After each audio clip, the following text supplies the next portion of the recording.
guys, this is Chaya Garcia, relationship therapist, and I wanted to clarify something that I shared in the previous video.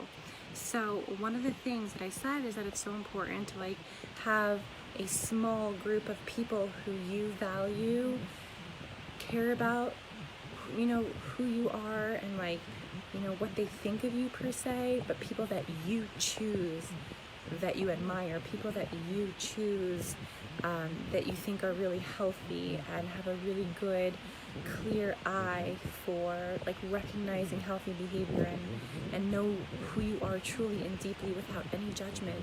And those few people you care about, what they think. But sometimes that's not your family. And when I was saying family, I meant the family you create.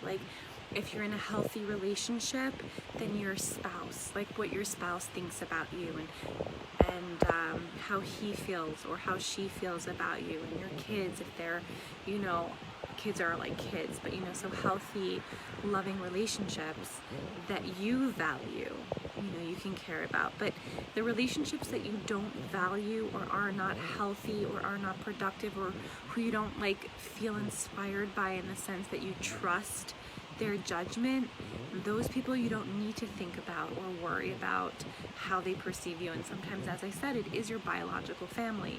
So a lot of times people do come from families that are so toxic, it's crazy, and with so much mental illness, mamash, there's so much of it, it's almost bizarre.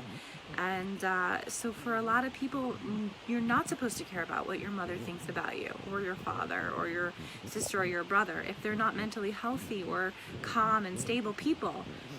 So it's just really important to remember that you don't need to worry about what other people think about you. Keep the focus on yourself. Be proud of your behavior, and just remember that the people you do choose to check in with are people you feel inspired by and close by, and are people who you chose to be in your life. And the people who you didn't choose, like family, if they're not healthy, then you can just know that they might mean well, but it doesn't mean that you have to live up to their expectations or try to get them to approve of you. Sometimes just not having people approve of you gives you the freedom to start approving of yourself, and that's where your power is. So have an amazing evening. Leila Tov and Chodesh Tov.